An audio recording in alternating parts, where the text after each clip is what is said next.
لیکن دلوں کی دنیا کو صرف ایمان بدل سکتا ہے اور کوئی شے نہیں بدل سکتا، کوئی قانون کوئی دستور نہیں بدل سکتا۔ امریکہ میں جا کے دیکھ لیجئے، 200 برس ہو گئے ہیں اس چمڑی کی رنگت کے فرق کو ختم کرنے کی کوشش کرتے ہوئے، کیا کامیابی ہو سکی؟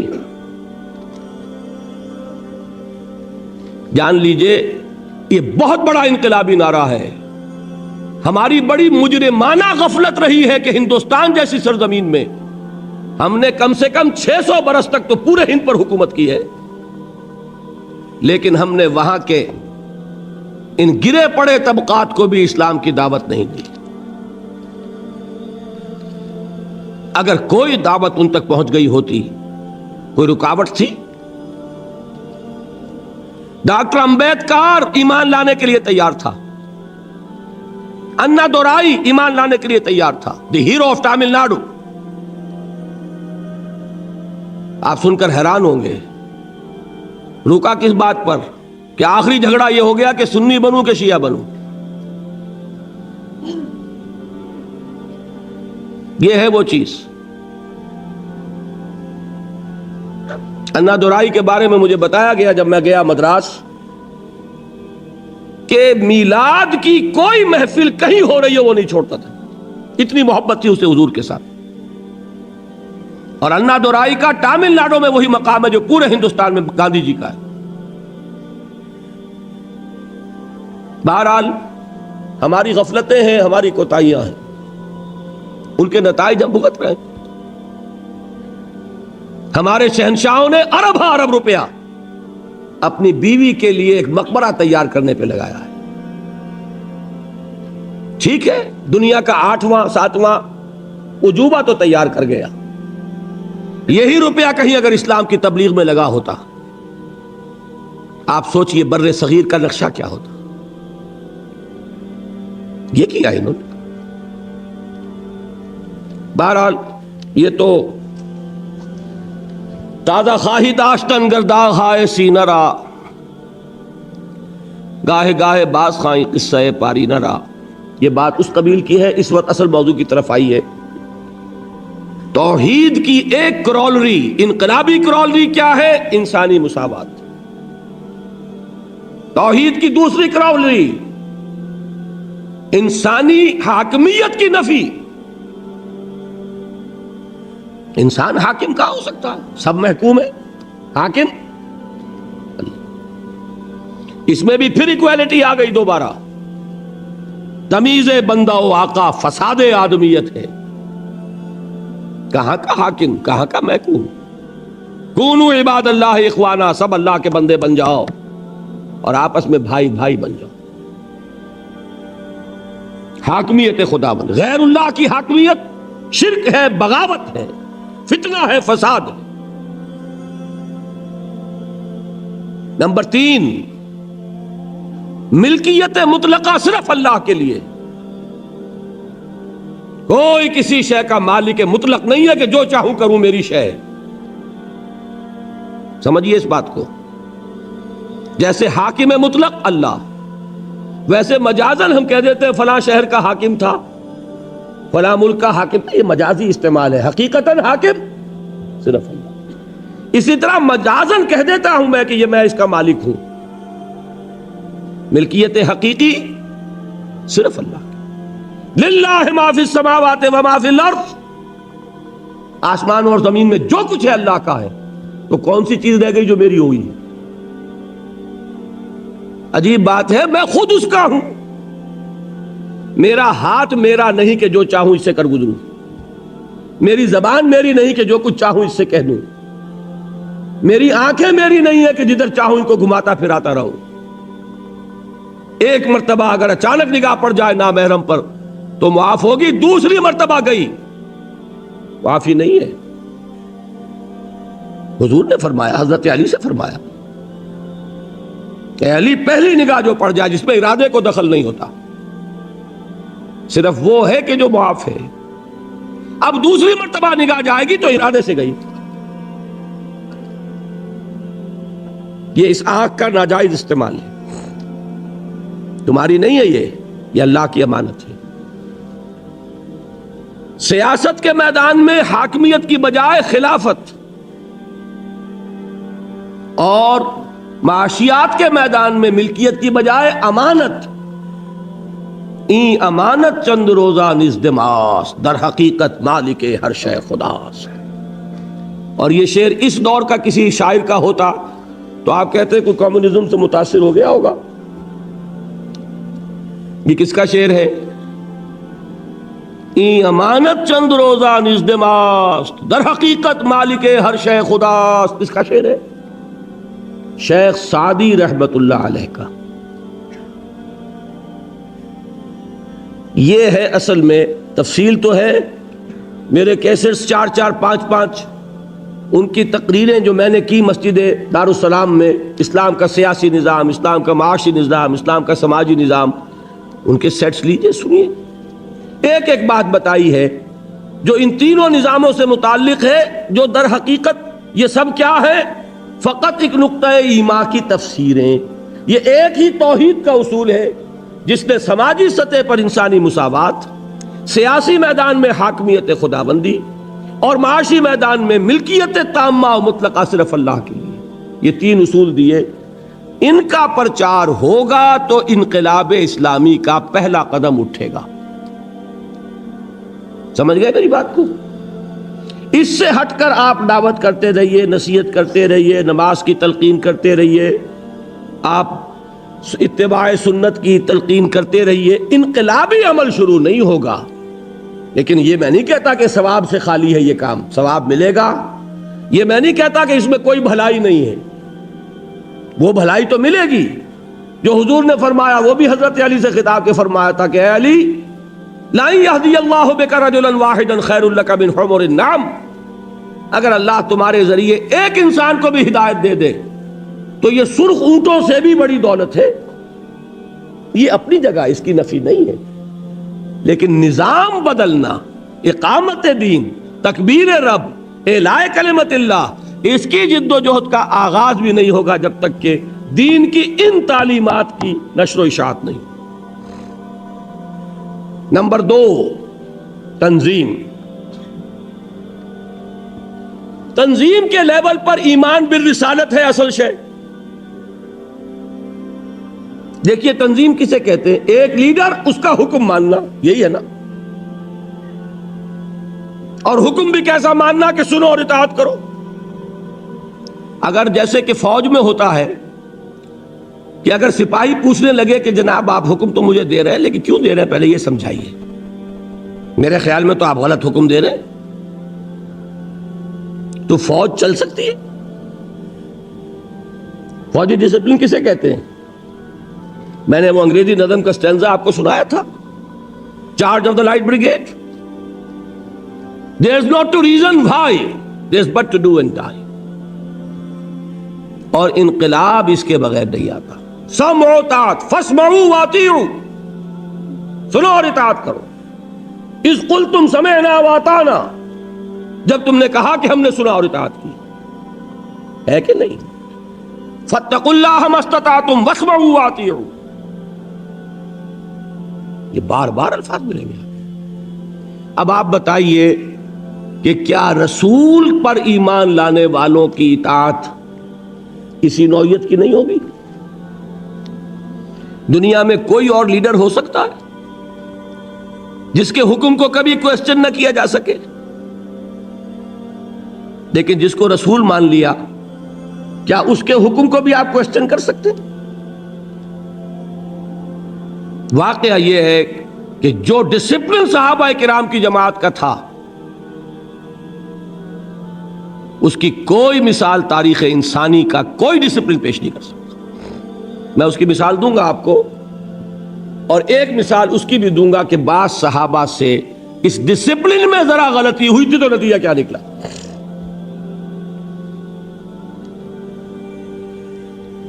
لیکن یہ جان لیجئے کہ رسول ماننے کے بعد تو اب آپ چوں کر سکتے ہی نہیں نا. ما کان لمؤمن ولا مؤمنۃ اذا قضى الله ورسوله امرا ان يكون لهم الخيرة من امرهم. کسی مومن مرد اور مومن عورت کے لیے یہ ممکن ہی نہیں ہے کہ جب اللہ اور اس کے رسول کی طرف سے کسی بات کا فیصلہ ہو جائے تو پھر وہ یہ سوچیں کہ ہمیں بھی کوئی اختیار ہے کہ نہیں، ہے کہ نہیں۔ لیکن اس میں ایک بات سمجھ لیجئے، آئندہ کے لیے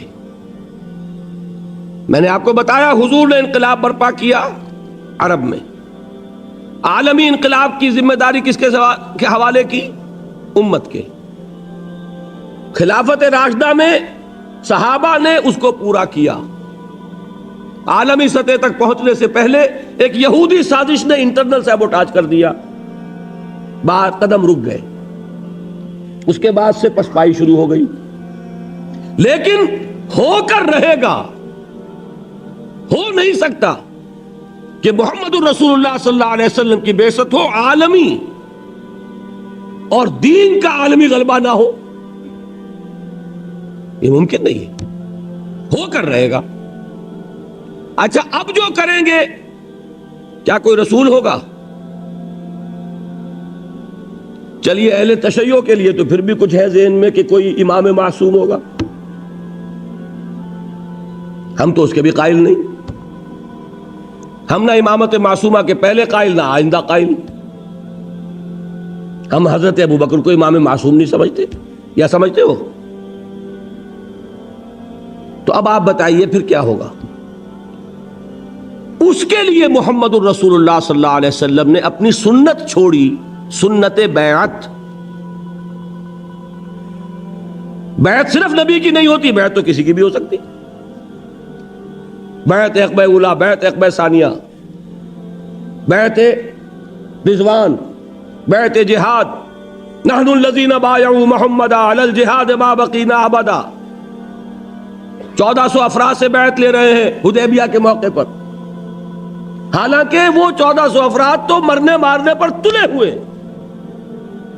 انہیں تو وہ صلح پسند نہیں آ رہی، تو بیعت کی کیا ضرورت تھی؟ بیعت علی الموت، بیعت علی اللہ نفر، صرف اس لیے کہ آئندہ والوں کے لیے ایک رہنمائی ہو جائے کہ جب بھی کبھی اقامت دین کے لیے جماعت قائم ہوگی وہ بیعت کی بنیاد پر ہوگی۔ البتہ ایک فرق کے ساتھ، رسول کی بیعت تھی مطلق، جو حکم دیں گے مانیں گے۔ رسول کے بعد جس کی بھی بیعت ہوگی وہ مقید ہوگی، معروف میں جو حکم دے، کتاب و سنت کے خلاف حکم دیں گے تو نہیں مانیں گے۔ مطلق وہ اس لیے تھی کہ وہ خود ہی تو ہے معیار حق، وہی تو بتائیں گے تو معلوم ہوگا کہ یہ جائز ہے، وہی بتائیں گے تو معلوم ہوگا یہ ناجائز ہے۔ لہذا ان کی اطاعت جو تھی صلی اللہ علیہ وسلم وہ اس میں انکنڈیشنل تھی، نو کنڈیشنز نو لیمیٹیشنز۔ لیکن اب جس کی بھی ہوگی کنڈیشنل ہوگی، لمیٹڈ ہوگی، اس کو کہتے ہیں سم و طاعت فی المعروف۔ صرف میں نے ایک اصول واضح کر دیا، اب آگے چلیے تیسری چیز، تربیت۔ اس میں نوٹ کیجئے کہ تربیت محمدی صلی اللہ علیہ وسلم اس کا اصل تعلق ہے ایمان بالآخرہ سے۔ جتنا یقین آخرت کا ہوگا اتنا عمل درست ہوگا، یہ میں بیان کر چکا ہوں کہ نہیں؟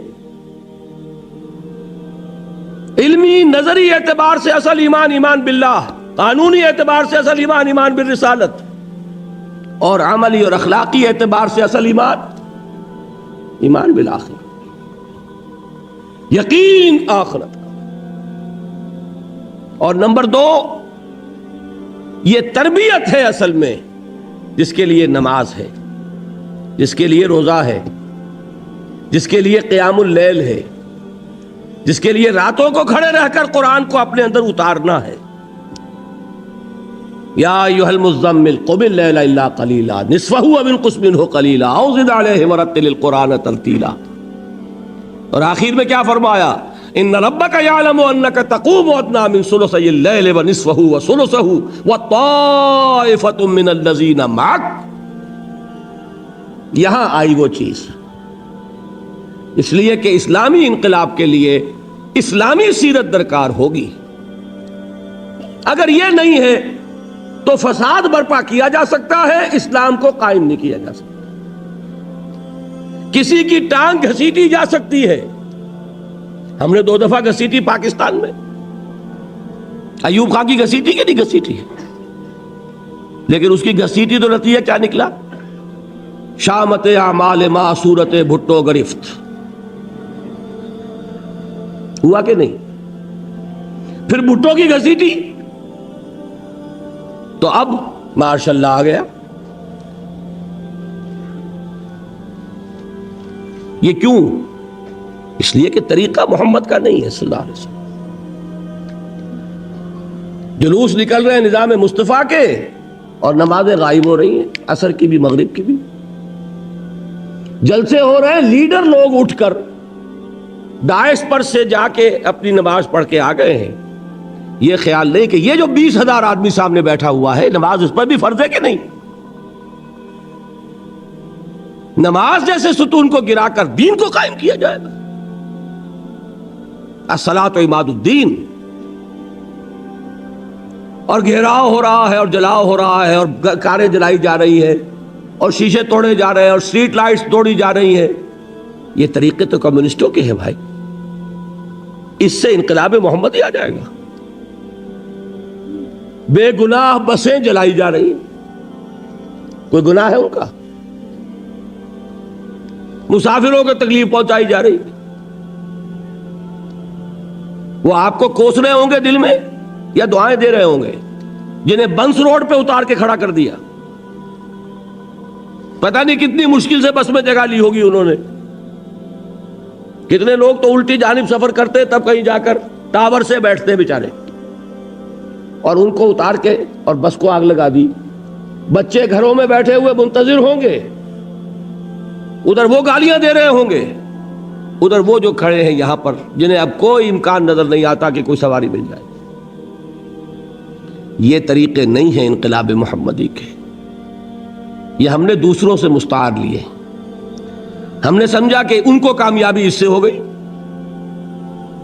شاید ہم بھی یہی ہتھ کنڈے استعمال کریں تو کامیابی ہو جائے. جان لیجئے اگر تو کام وہ کرنا ہے جو کیا تھا محمد الرسول اللہ صلی اللہ علیہ وسلم نے، تو طریقہ بھی وہی اختیار کرنا ہوگا جو اختیار فرمایا تھا محمد الرسول اللہ صلی اللہ علیہ وسلم. تربیت، اقبال کہتا ہے نا کہ خام ہے جب تک تو ہے مٹی کا ہی کمبار تو، پختہ ہو جائے تو ہے شمشیر بے زنہار تو. پختہ ہو نا، اس پختگی میں وہ ہے عبادات بھی ہے، روزہ بھی ہے، نماز بھی ہے، تلاوت بھی ہے، تہجد بھی ہے، جس کا کہ یوں سمجھئے کہ اس کی ریپرزنٹیشن جو ہے وہ کیا ہے؟ دشمنوں کے جاسوسوں نے خلافت راشدہ کے دوران جو اسلامی لشکر تھا اس کے بارے میں جو رپورٹ دی وہ کیا تھی؟ ہم فرسان بالنہار و رہبان باللیل. یہ لوگ عجیب ہیں، دن میں یہ شہسوار ہوتے ہیں، گھوڑوں کی پیٹھوں پر سوار، تلواریں اور نیزے لیے ہوئے اور اللہ اکبر کرتے ہوئے، اور راتوں کو یہ راہب نظر آتے ہیں مسلوں پر کھڑے ہو کر اور سجدے میں روتے ہوئے. یہ نقشہ اگر اتنا نہیں تو اس کا ایک عکس 100واں حصہ تو پیدا کرو گے تو کہیں جا کر انقلاب محمدی کے لیے تمہید ہوگی. اور یہ میں عرض کر دوں، اس کو ناممکن نہ سمجھیے. پچھلی صدی آج چونکہ ذکر آ گیا تھا، کل 100 کتنے سال ہوئے؟ 1830 میں شہادت ہوئی بالا کوٹ کی. 155 برس، 5 برس کا پورا معاملہ تھا ہجرت سے لے کر شہادت تک. تو کل 150 برس پہلے، یوں سمجھیے 160 برس پہلے، وہ عظیم تحریک بر صغیر پاک و ہند میں تحریک شہیدین، اس کے افراد، ان مجاہدین کی سیرتوں کے بارے میں وہی گواہی دی دنیا نے جو صحابہ کرام کے بارے میں گواہی دی تھی. صحابہ کرام کا لشکر جب داخل ہوا ہے بیت المقدس میں، تو عیسائیوں نے اپنا سارا نسوانی حسن مڈیروں پر جمع کر دیا تھا کہ مسلمان گزرے، ہماری تلواریں اور ہمارے تیر تو ان کو مغلوب نہیں کر سکے، شاید کہ یہ نگاہوں کے تیر انہیں گھائل کر دیں۔ لیکن کیا آتا ہے، پورا لشکر زمین پر نظریں گاڑے ہوئے ایسے گزر گیا کہ کسی نے اٹھا کر نہیں دیکھا نظر کہ کون ہے اوپر۔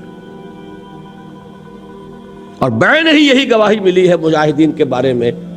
ہزارہ کے علاقے میں جو گجر قوم آباد ہے، نہایت حسین و جمیل خواتین، نہایت حسین و جمیل، وہ آپس میں باتیں کرتی تھیں کہ یہ لوگ معلوم ہوتا ہے کہ شاید نامرد ہیں کہ انہوں نے کبھی ہماری طرف نگاہ اٹھا کے نہیں دیکھا۔ دور صحابہ کرام کا ایک نقشہ، یہ بھی بر صغیر پاک و ہند کی بہت بڑی سعادت ہے کہ اتنے عرصے کے بعد سیرت و کردار اور دینی اخلاق، دینی جماعت اور بیعت کی بنیاد پر جماعت، بیعت تھی نا سید صاحب کے ہاتھ پر، بیعت کی گئی، وہ سارا نقشہ دکھا دیا۔ باقی شکست و فتح نصیبوں سے ہے ولے امیر، مقابلہ تو دل ناتواں نے خوب کیا۔ یہ بات تو یہ ہے کہ بہت سے انبیاء ناکام ہو گئے دنیاوی اعتبار سے، اس میں کوئی حرج کی بات نہیں، دنیاوی اعتبار سے ناکامی کوئی بڑی بات نہیں اگر اخروی کامیابی، اور اس میں کسی شک و شبے کی گنجائش نہیں۔ تو تین چیزیں کیا ہوئیں؟ دعوت توحید کے حوالے سے، تنظیم جو صحابہ کی تھی رسالت، اور اب ہوگی تو بیعت سموتات فی المعروف کے حوالے سے، تربیت وہ تربیت محمدی صلی اللہ علیہ وسلم کا طریقہ۔ اس سے کیا بنا؟ ایک جماعت، ایک جمعیت، ایک قوت، بنیان مرصوص۔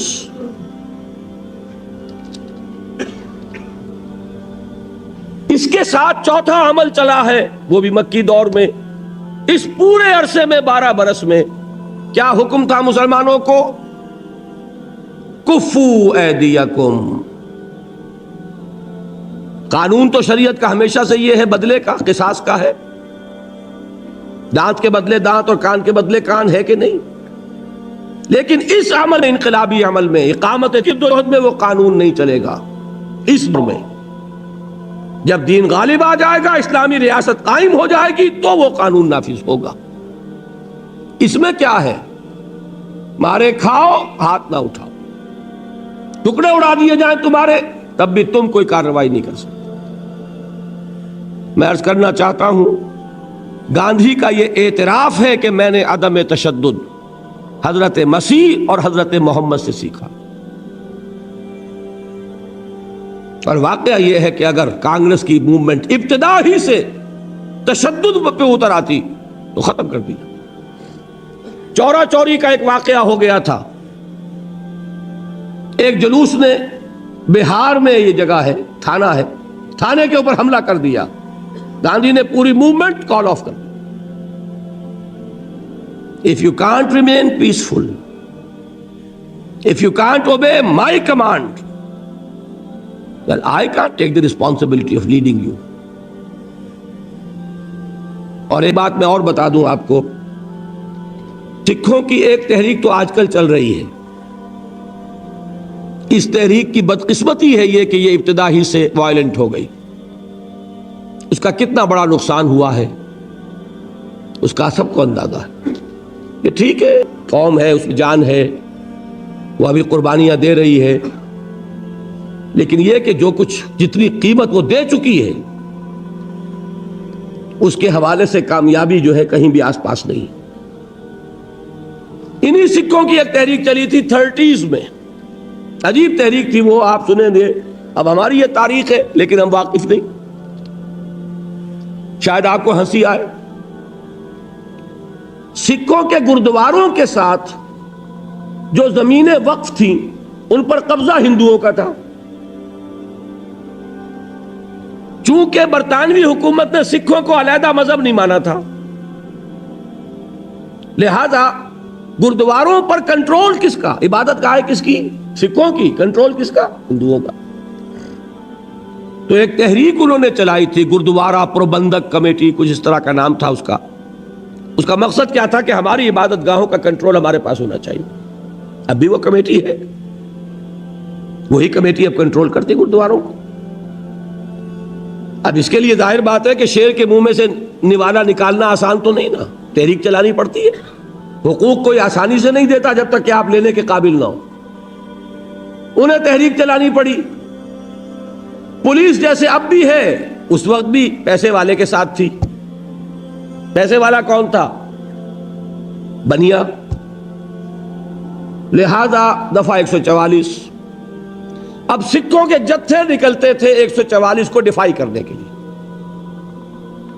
ان جتھوں کا مجھے ایک صاحب نے آنکھوں دیکھا حال بتایا ہے، ابھی وہ زندہ ہیں. 69 علامہ اقبال روڈ لاہور پر، جو شخص جائے جا کے ویریفائی کر لے. حاجی عبد الواحد صاحب 1930 کے ایم اے ہیں انگلش کے. وہ فرماتے ہیں کہ میں نے اپنی آنکھوں سے دیکھا جتھا نکلتا تھا، لیکن سکھوں کے اس جتھے کو جو ڈیفائی کر رہا ہے 144 کو، دفعہ 144 کی خلاف ورزی، انہیں حکم تھا ہاتھ باندھے رکھو. نتیجہ یہ نکلتا تھا، وہ کہتے میں نے آنکھوں سے دیکھا کہ سپاہی کی لاٹھی سر پر پڑی، سر پھٹ گیا، خالصہ نیچے گر گیا، لیکن ہاتھ بندھے رہے. نتیجہ یہ نکلا کہ کامیاب ہوئے، حکومت کو گھٹنے ٹیکنے پڑے، گردواروں کا کنٹرول انہوں نے حاصل کیا. یہ ہے اصل میں تو حیران ہو گیا جب انہوں نے مجھے واقعہ سنایا. ان کے ذہن میں نہیں تھا قرآن مجید میں سورہ نساء میں جو لفظ آیا کفو ایدیکم، اپنے ہاتھ بندھے رکھو. آپ اندازہ کیجئے کہ یہ ریفلیکس ایکشن ہے، غیر اختیاری طور پر اگر آپ کے سر پر کوئی وار آ رہا ہو تو ہاتھ ایک دم اٹھتا کہ ہاتھ اس کو روکے، لیکن انہیں حکم تھا کہ ہاتھ یہاں بندھے رہیں گے. جتھا نکل رہا 4 سے زیادہ آدمیوں کا جانا، بس یہی خلاف ورزی ہے. 50 کا جتھا نکلا، خلاف ورزی تو ہو گئی، لیکن کوئی توڑ پھوڑ نہیں. توڑ پھوڑ تو دور رہا، تمہارے اوپر لاٹھی پڑے تب بھی ہاتھ نہ اٹھے. یہ وہ چیز تھی کہ جس نے انہیں کامیابی سے ہمکنار کیا، اور یہی ہمیں نظر آ رہا ہے. میں پھر کہہ رہا ہوں، یہ تو بہت بعد کی چیزیں ہیں. یہ کہاں تاریخ میں اس سے پہلے اس کی کوئی مثال ہے؟ صرف 2 مثالیں ہیں. یا حضرت مسیح علیہ السلام کے 3 سال، انہوں نے فرمایا تھا کہ تمہارے دانے گال پر کوئی تھپڑ مارے تو بایاں بھی پیش کرو. کوئی شخص نالش کر کے تمہارا چوغا لینا چاہے کرتا بھی دے دو. کوئی شخص تمہیں بیگار میں 1 کوس لے کے جانا چاہے تم 2 کوس اس کے ساتھ جاؤ. یا تو یہ وہاں ملتا ہے، اور یا پھر یہ 12 برس جو مکی دور کے ہیں، یہ محمد الرسول اللہ کا فرمان تھا. اور میں اسی کو لیتا ہوں کہ اسی سے سامنے آتا ہے کہ کتنا زبردست ڈسپلن تھا حضور صلی اللہ علیہ وسلم کی جماعت کا. کوئی خلاف ورزی نہیں، حکم نہیں ہے محمد کا. دیکھیے قرآن کی آیت نہیں اتری تھی ابھی، وہ تو سورہ نساء میں اتر رہی ہے. یہ حکم کس کا تھا؟ محمد الرسول اللہ. اس میں روم صبر. میں بتا چکا ہوں صبر والی تقریر میں، اللہ بار بار کہہ رہا ہے اپنے رسول سے، اے رسول صبر کیجئے. اور رسول اسی کو کمیونیکیٹ کر رہے ہیں، اس پیغام کو اپنے ماننے والوں کی طرف. صبر کرو، جھیلو، no retaliation, no raising of hands even in self defence. ہاں اب آیا 5واں مرحلہ. کب آیا یہ جان لیجئے، یہاں سیرت کا مسئلہ ہے. 4تھے سے 5واں مرحلہ میں نے کہا تھا یہی سب سے اہم اور سب سے کٹھن فیصلہ ہے کہ کب وہ پیسو ریزسٹنس ختم ہو اور ایکٹیو ریزسٹنس ہو، آگے بڑھیں اور للکاریں، اقدام کریں اور چیلنج کریں. دس از موسٹ کروشل. غلطی ہوگی ناکامی ہو جائے، دنیا میں ناکامی.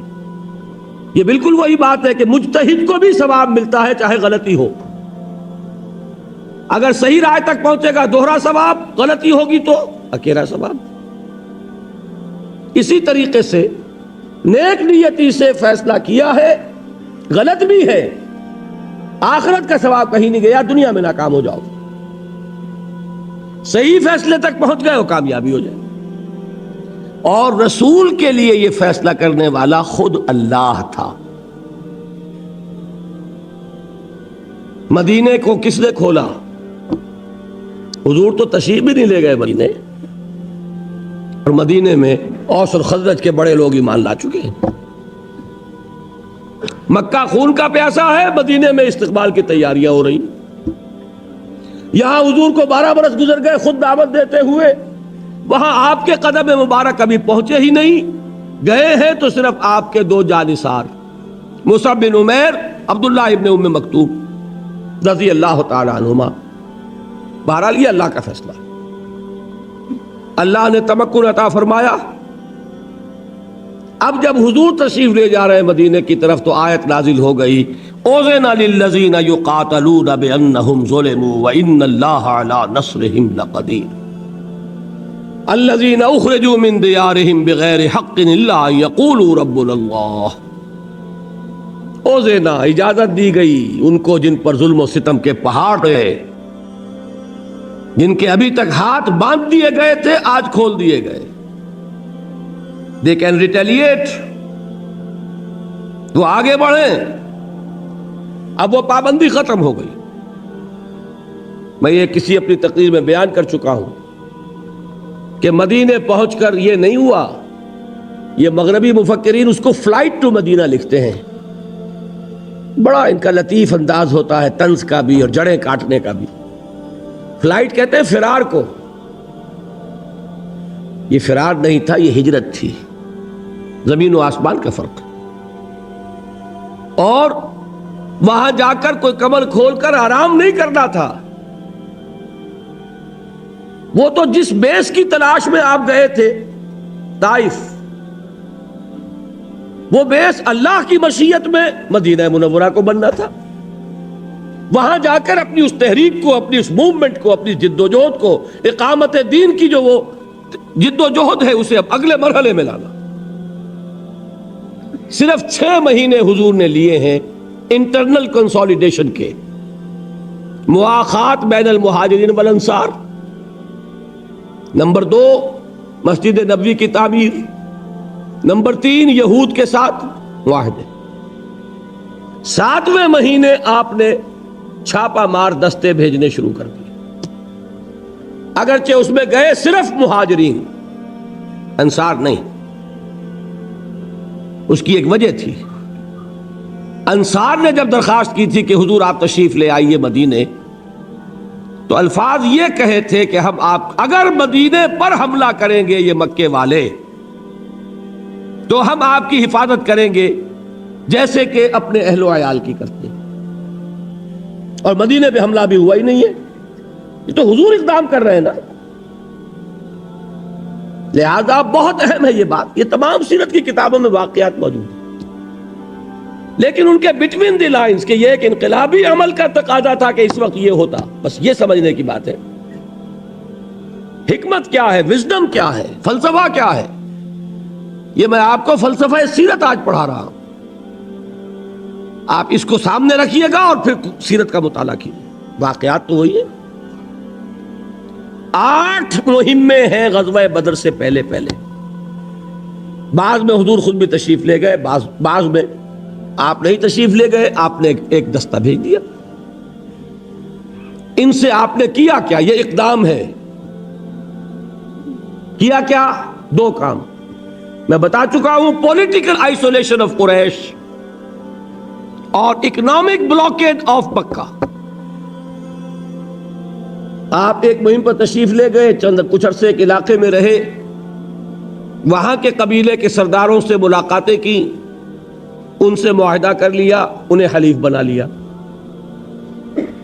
یا تو پہلے وہ حلیف تھے قریش کے، تو اب حلیف قریش کے بھی ہو گئے اور حضور کے بھی ہو گئے، نیوٹرل تو ہو گئے نا. یا یہ کہ ان کا ادھر سے معاہدہ ٹوٹ گیا، ادھر حضور کے ساتھ ہی ہو گئے. تو قریش کی طاقت سکڑ رہی ہے کہ نہیں؟ یہی ہے پولیٹیکل آئسولیشن کی اصطلاح. اکیلے کر دو دشمن کو.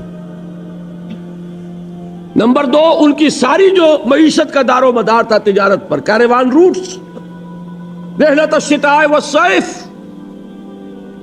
لإلاف قریش إلافهم رحلة الشتاء والصيف. شام کی طرف راستہ جا رہا ہے تو بدر کے پاس سے گزر کر، بدر مکے سے 200 میل اور مدینے سے کل 80 میل. مدینے والوں کے لیے آسان ہے کہ نہیں انٹرسیپٹ کرنا؟ اور یہ تو قریب تھا. حضور نے ایک دستہ بھیجا کہاں؟ وادی نخلا میں. نخلا ہے مکے اور طائف کے درمیان. یہ تو ذہن میں ہوگا طائف جنوب میں ہے مکے کے اور مدینہ شمال میں ہے. Absolutely opposite direction. بات صرف قرب کی نہیں ہے، 300 میل کے فاصلے پر بھی ایک دستہ بھیجا. اور انسٹرکشن کیا تھی؟ سٹے ایٹ نخلا، وہاں قیام کرو اور قریش کی نقل و حرکت کو اپنی نگاہ میں رکھو اور ہمیں اطلاع دیتے رہو. یہ دو چیزیں ذہن میں رکھی. اور جدید اصطلاحات کے حوالے سے بات آسان ہو رہی ہے. یہ ہے اقدام، یہ ہے دکھتی رگ کو چھیڑنا. اس کے نتیجے میں میں ایک لفظ کہا کرتا ہوں، سانپ بل سے باہر آیا. 1000 کا لشکر لے کر ابو جہل نکلا. میں ایک بات آپ کو سمجھا دوں، یہ کہیں اور آپ کو نہ ملے. دیکھیے یہ جان لیجئے انگریزی دور میں ہم نے سیرت کو بھی مسخ کیا ہے. اس کی وجہ کیا تھی؟ واقعات کو مسخ نہیں کیا، بٹوین دی لائنز جو کچھ تھا اس کو مسخ کیا. ہم پر اعتراض ہوتا تھا یہ مسلمان بڑی خونی قوم ہے، انہوں نے جہاد کیا، اسلام انہوں نے تلوار سے پھیلایا. ہم جو نہیں بھائی نہیں، کیوں ایسی بات کرتے ہو؟ ہم نے کبھی تلوار نہیں اٹھائی، اور ہم نے تلوار صرف مدافعت میں اٹھائی. یہ سارا کیا تھا؟ وہ اپولوجیٹک انداز. مدافعت کا کیا سوال؟ مسلمان کے جان میں جان ہو اور وہ نظام باطل کو رہنے دے، اس کے ایمان کے منافی. افراد کو کبھی نہیں مجبور کیا جائے گا اور کبھی نہیں کیا گیا کہ وہ اپنے عقیدے کو بدلے. لیکن نظام اگر مسلمان کے جان میں جان ہو اور پھر نظام باطل کے غلبے کو برداشت کر لے تو منافق ہے. طاقت ہوتی کائے کے لیے؟ اگر ہو حق کا بول بالا کرو. طاقت حضور نے اقدام کیا. میں آپ کو بتانا چاہتا ہوں اگر حضور نے یہ اقدام نہ کیے ہوتے، حضور اگر مکے میں مدینے میں تشریف فرما رہتے، تربیت کرتے رہتے، وہی عمل جو مکے میں کر رہے تھے 12 برس یہاں بھی کر سکتے تھے کہ نہیں؟ اگر حضور کی طرف سے اقدام نہ ہوتا مکہ کبھی چڑھائی نہ کرتا. اس کو نوٹ کر لیجئے کہ مکے میں جہاں جن کو جدید اصطلاح میں کہتے ہیں ہاکس، جن کے سر پر جنگ کا جنون ہوتا ہے، وہ بھی تھے. ابو جہل تھا، عقبہ ابن ابی معیط تھا، نضر ابن حارث تھا. یہ کون تھے؟ یہ ہاکس تھے.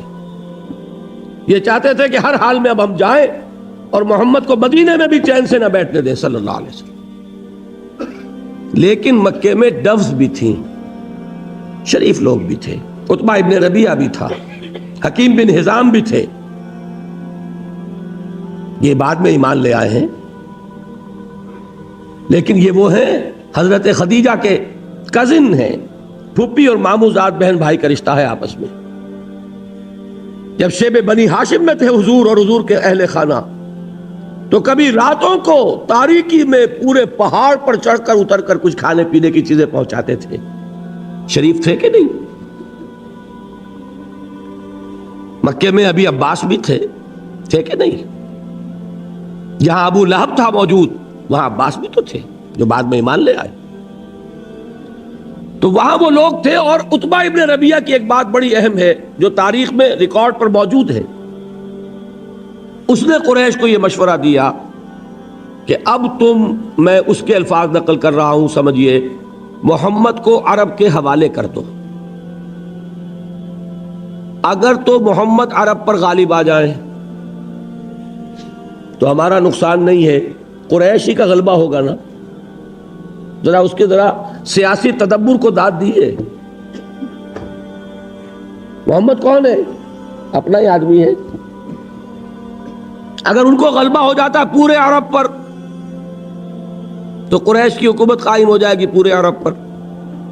اور اگر عرب ختم کر دے محمد کو صلی اللہ علیہ وسلم تو جو تم چاہتے ہو وہ ہو جائے گا، اور تمہیں اپنے بھائیوں کے خون سے اپنی تلواروں کو رنگین نہیں کرنا پڑے گا.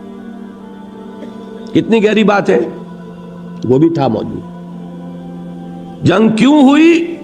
ایک تو کفار کا آدمی مارا گیا اس دستے سے جو نخلا بھیجا گیا تھا، اتفاقاً مٹ بھیڑ ہو گئی، اللہ کو جو کرانا ہوتا ہے کروا لیتا. کفار کا آدمی مارا گیا مسلمانوں کے ہاتھوں، قافلہ لوٹ لیا انہوں نے اور وہ مال غنیمت لے کر پہنچ گئے مدینے. دوسرے ادھر جو قافلہ گیا ہوا تھا شام کی طرف، ابو سفیان کی سرکردگی میں ان کی SOS کال آ گئی کہ میرے آدمیوں کو خطرہ ہے، میرے قافلے کو محمد کے آدمیوں سے صلی اللہ علیہ وسلم ورضی اللہ تعالی عنہم اجمعین کمک بھیجو. بس یہ تھا کہ جس سے وہ ہاکس کا پلڑا بھاری ہو گیا، ڈوز جو ہے وہ مجبور ہو گئے، لہذا 1000 کا لشکر نکل آیا. یہاں سے وہ فائنل فیز شروع ہو گیا. اور میں آپ سے ایک بات اور عرض کر دوں، یہ تاریخی حقیقتیں پڑھ لیجئے.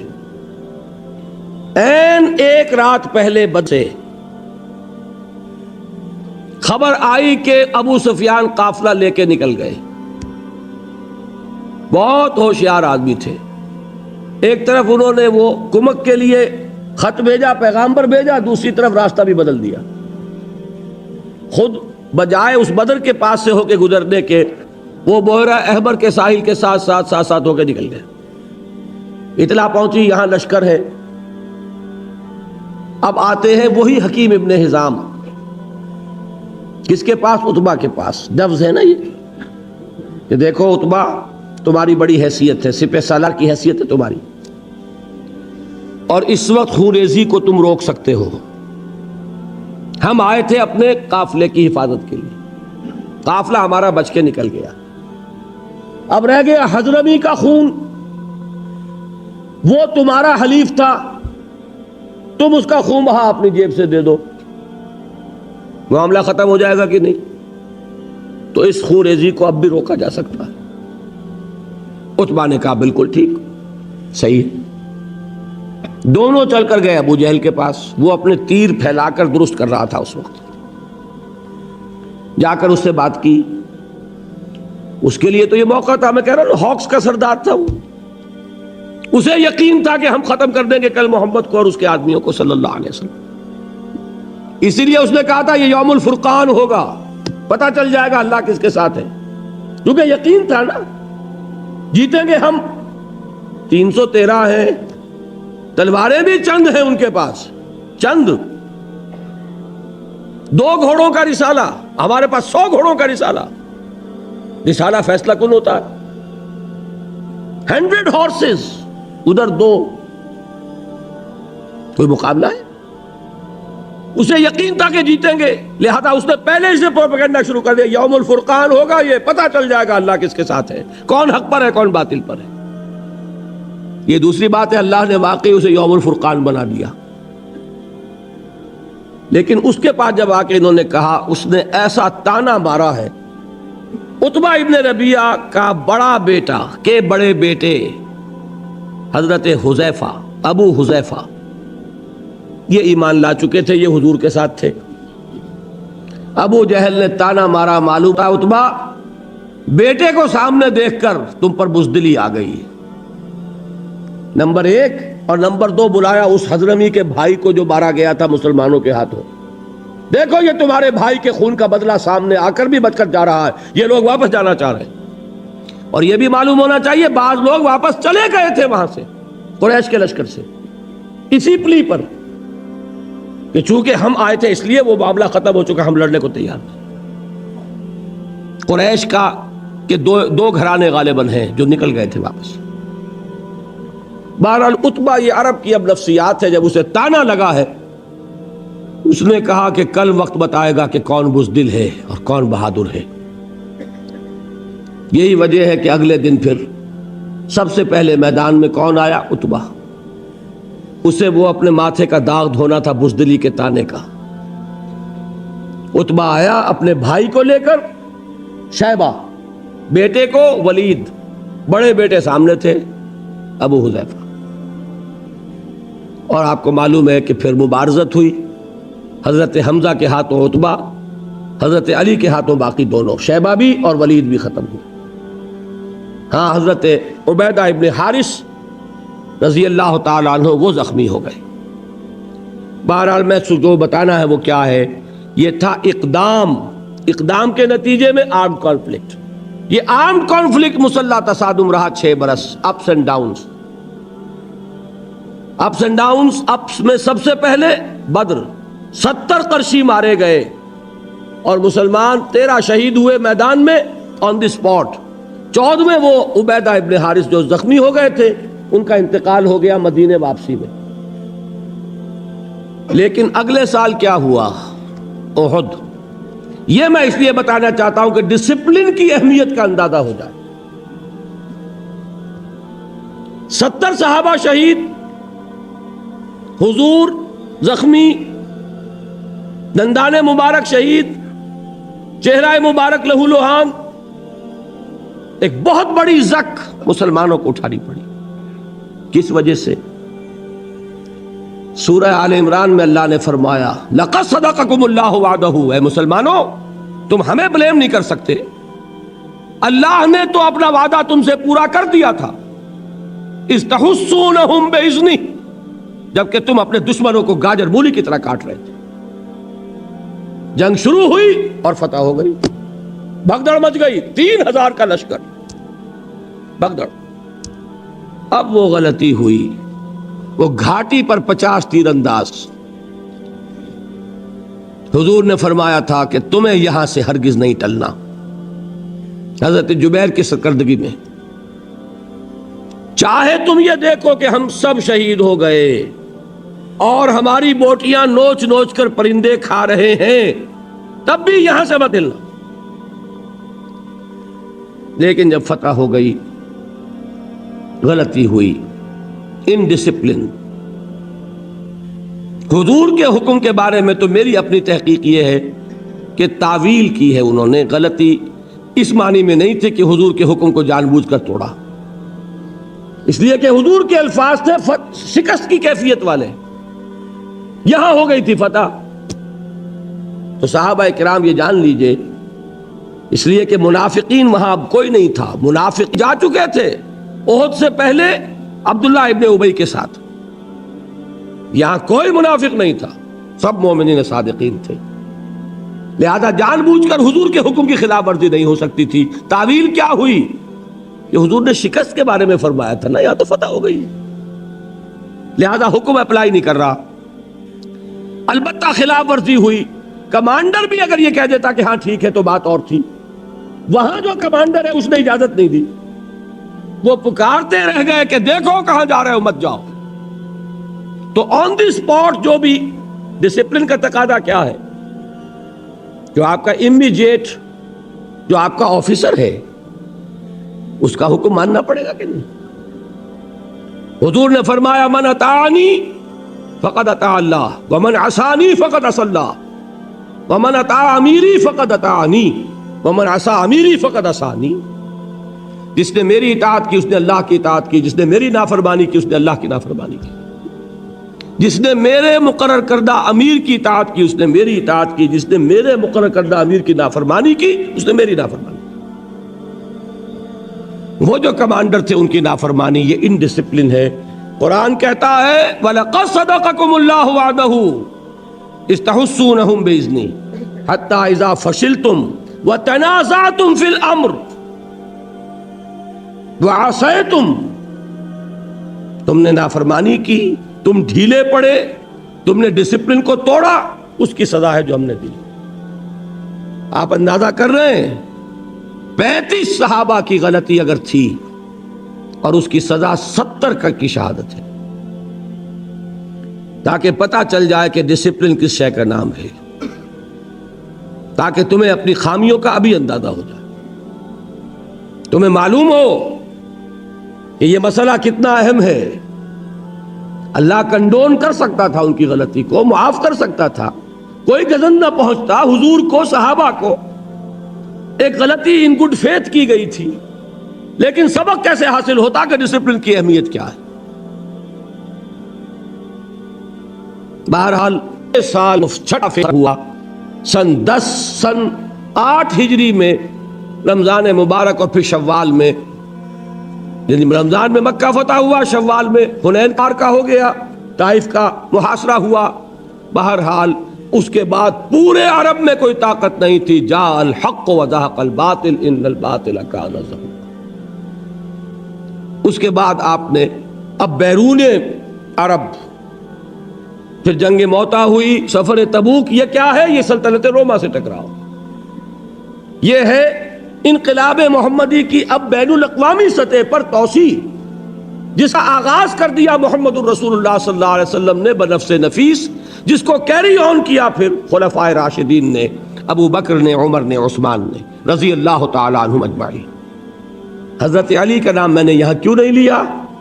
حضرت علی کے خلیفہ بننے سے پہلے ہی وہ یہودی سازش سامنے آ گئی، جس کے نتیجے میں حضرت عثمان شہید ہوئے، جس کے نتیجے میں حضرت علی کا پورا دور خلافت باہمی خانہ جنگی کی نظر میں، اس میں ان کا کوئی قصور نہیں، معاذ اللہ ثم معاذ اللہ۔ سازش ہی اتنی بھرپور تھی، اتنی کامیاب تھی، یہودی ذہن اس کی ذہانت کا شاہکار، کہ وہ سیلاب جو بڑھ رہا تھا اس شان کے ساتھ کہ تھمتا نہ تھا کسی سے سیل رواں ہمارا، اس سیلاب کو انٹرنل سیبوٹاج کے ذریعے سے اس کی قوت کو روک دیا۔ بہرحال یہ ہے میرا مطالعہ، یہ ہے انقلاب محمدی کا طریقہ کار، یہ ہے اقامت دین کا طریق۔ اب دیکھیے اس میں حالات کے مطابق اجتہاد کے بعض مراحل آئیں گے۔ دعوت کے نظام میں کوئی تبدیلی نہیں ہوگی۔ اطاعت یا ڈسپلن میں عرض کر چکا ہوں کہ بیعت ہوگی، کوئی امیر، کوئی اب نبی نہیں، رسول نہیں، بیعت ہوگی، لیکن بیعت سموتات فی المعروف، مطلق نہیں ہوگی، انلمیٹڈ نہیں ہوگی۔ تربیت کا بھی وہی نظام لینا پڑے گا جو محمد الرسول اللہ کا۔ اس کے بعد جب تک کہ اتنی طاقت نہ ہو جائے کہ ایک ڈسپلنڈ فورس، ایک مناسب قوت مقدار کی حد تک تربیت یافتہ لوگوں کی موجود نہ ہو، صرف 3 کام کرنے ہیں: دعوت، تنظیم، تربیت۔ اور اس وقت تک، جب تک کہ وہ مناسب تعداد میں قوت وجود میں نہ آئے، کوئی جوابی کارروائی نہیں، صبر محض، عدم تشدد، پیسیو ریزسٹنس، جھیلو اور برداشت کرو۔ ایک بات اب آتی ہے مسلمان ممالک میں، اور یہ ساری بات میں کر رہا ہوں پاکستان کے حوالے سے، میں یہاں بھی اگر آتا ہوں نوٹ کر لیجئے، اور امریکہ بھی اگر جاتا ہوں تو مجھے حضرت مسیح کے الفاظ یاد آئے ہیں۔ ان کے یہ الفاظ، ان کی طرف منسوب الفاظ موجود ہیں کہ میں صرف اسرائیل کے گھرانے کی کھوئی ہوئی بھیڑوں کی تلاش میں آیا ہوں۔ میرا پاکستان سے باہر کا سفر ہوتا ہے پاکستان کی کھوئی ہوئی بھیڑوں کی تلاش۔ وہ امریکہ میں بھی ہے، یہاں بھی ہے۔ گھر میں وہ ذمہ داریاں جو ہیں، وطن کی سرزمین پکار رہی ہے، آپ یہاں عیش اور آرام میں ہے، پیسے جمع کرنے کے چکر میں، یہ یاد دلانے کے لیے آیا۔ وہ کشتی ڈول رہی ہے، دین وہاں نہ آیا تو وہ ملک ہرگز باقی نہیں رہے گا، امکان ہی نہیں اس کا، اور آثار بہت خراب ہے۔ دین کیسے آ جائے گا؟ گھر بیٹھے آ جائے گا، انتخابات کے ذریعے آ جائے گا۔ بہت بڑا مغالطہ ہے یہ۔ مجھ سے سوال کیا گیا تھا، آج جواب دے رہا ہوں۔ جماعت اسلامی سے میں صرف اس بنیاد پر علیحدہ ہوں، انقلابی جماعت کی بجائے سیاسی جماعت کا رول اختیار کر لیا تم۔ انتخابات کے عمل کے نتیجے میں صرف یہ ہو سکتا ہے کہ جو نظام ملک میں قائم ہے اس کے لیے بہتر ہاتھ اگر فراہم کیے جا سکتے ہو تو کر دیے جائیں۔ نظام نہیں بدلا جا سکتا، اس لیے کہ جو بھی پولیٹیکو سوشو اکنامک سسٹم ہے اسی کے مطابق ووٹ ملیں گے۔ ووٹ ملیں گے سرمایہ دار کو، ووٹ ملیں گے جاگیردار کو اور زمیندار کو۔ اور آپ کا کیا خیال ہے کہ وہ ووٹ لے کر پارلیمنٹ میں آ کر اپنے ہی پاؤں پر کلہاڑی مارے گا؟ نظام میں کوئی بنیادی تبدیلی کرے گا؟ وہ کبھی نہیں کرے گا۔ اور اگر کوئی 2 4 6 8 10 آ بھی گئے، کہیں شہروں کے اندر ہو سکتا ہے کہ آ جائے، ان کی حیثیت کو ہے نہیں۔ وہ نظام وہی ہے۔ ہمارے ہاں الیکشن جب بھی ہوئے وہی لوگ آئے، چچا نہیں تو بھتیجا، ایک بھائی سے دوسرا بھائی، یا وہی اشخاص ان کے نام پر صرف لیبل بدلتے رہے۔ کبھی اس کے اوپر ریپبلکن پارٹی لکھا ہوا، کبھی وہ کنونشن لیگ ہے، کبھی پیپلز پارٹی ہے، کبھی وہ شورا شریف تھی، اور کبھی اب وہ الیکشن لڑکے آ گئے۔ بیسک سٹرکچر وہی ہے، کیسے بدل جائے گا؟ اور بیسک سٹرکچر کو اس کے ذریعے آپ نہیں بدل سکتے، بہت بڑے مغالطے میں۔ لیکن یہ کہ جو لوگ سمجھتے ہیں نیک نیتی سے، وہ لگے رہے، ٹھیک ہے، اللہ کے ہاں خلوص کا اجر ملے گا، لازماً ملے گا۔ لیکن مجھے یہ بات آج نہیں، سن 57 نہیں، سن 56 میں نظر آ گئی تھی کہ یہ راستہ جو ہے اس سے کوئی بنیادی تبدیلی نہیں آ سکتی، وقت کا، صلاحیتوں کا، قوتوں کا ضیاع ہے۔ یہ وجہ ہے کہ وہاں سے علیحدگی ہوئی تھی۔ سوائے اس انقلابی عمل کے کوئی اور راستہ نہیں۔ صرف اس میں فرق اب کیا آئے گا؟ پیسیو ریزسٹنس بھی رہے گی، لیکن کیا مسلمانوں کے خلاف تلوار اٹھائی جائے گی؟ یہ ہے مسئلہ بڑا کروشل، بہت اہم۔ مسلمان ملکوں میں تو حکومت مسلمانوں کی ہے۔ وہ تو کسی نے بھٹو کو بھی کافر نہیں کہا۔ مسلمان ہوگا، فاسق و فاجر ہوگا، مسلمان ہوگا، متقی ہوگا، نمازی ہوگا، مسلمان ہوگا۔ یہ اس کا جواب ہے اصل میں جو میں دے کر اپنی بات ختم کر دوں گا۔ اول تو یہ کہ امام ابو حنیفہ رحمۃ اللہ علیہ کے نزدیک کسی فاسق و فاجر مسلمان حکمران کے خلاف بھی تلوار اٹھائی جا سکتی، اگرچہ اس کی شرائط بہت سخت ہیں، بہت سخت ہیں، بہت سخت۔ نمبر 2 یہ کہ اس دور میں ویسے بھی یہ اس لیے مشکل کہ حکومت کے پاس بہت اسلحہ اور عوام نہتے ہو گئے۔ لیکن اس کا ایک بدل ہے کہ جو تمدن کے ارتقاء نے ہمیں فراہم کیا ہے، وہ بدل کیا ہے؟ ڈیمانسٹریشن، مظاہرہ۔ ڈیمانسٹریشن کس چیز کا ہوتا ہے؟ Of your will, of your strength, of your discipline. یہ ظاہر کیا جائے، ثابت کیا جائے کہ اس ملک میں ایک طاقت ہے، منظم، ڈیڈیکیٹڈ، جو اپنی جان دینے کے لیے تیار ہے، ایسے لوگوں کی جنہیں کچھ نہیں چاہیے سوائے اسلام کے۔ انہیں حکومت نہیں چاہیے، انہیں صرف اسلام چاہیے۔ اس کی کیا شرطیں ہیں؟ نمبر 1، انتہائی پیسفل ڈیمونسٹریشن۔ یہ نہیں کہ جلوس ہم نے نکالا، توڑ پھوڑ کوئی اور کر گیا، یہ غلط۔ جب تک آپ کی تنظیم اس قابل نہیں ہے، آپ کو حق نہیں ہے کہ آپ میدان میں آئیں۔ جب آپ کی تنظیم ایسی ہے تب آپ اس کام کو کیجیے، اس سے پہلے نہیں۔ نمبر 2 یہ کہ اس کا عنوان بھی قربان جائیے محمد الرسول اللہ صلی اللہ علیہ وسلم پر، فداہ آباؤنا و امہاتنا، اس کو بھی حضور صلی اللہ علیہ وسلم بتا کر گئے۔ اس کا عنوان کیا ہوگا؟ ڈیمونسٹریشن کس لیے؟ 2 حدیثیں سنیے، دونوں مسلم شریف کی ہیں۔ ایک کے راوی ابو سعید الخدری، دوسرے کے عبداللہ ابن مسعود رضی اللہ تعالی عنہما۔ ایک بہت مشہور ہے، ایک اتنی مشہور نہیں ہے۔ بہت مشہور کیا ہے؟ من رأى منکم منکرا فلیغیرہ بیدہ فإن لم یستطع فبلسانہ فإن لم یستطع فبقلبہ وذلک اضعف الایمان۔ جو کوئی تم میں سے کسی بدی کو، برائی کو دیکھے، اس کا فرض ہے کہ اسے طاقت سے، اپنے ہاتھ سے بدلے، ختم کرے۔ اگر اس کی استطاعت نہ رکھتا ہو تو زبان سے، اس کی بھی استطاعت نہ رکھتا ہو تو دل سے، یعنی نفرت شدید محسوس کرے، دل میں گھٹن محسوس ہے، یہ کیا ہو رہا ہے؟ فرمایا ذالک اضعف الایمان، یہ ایمان کا کمزور 3 درجہ ہے۔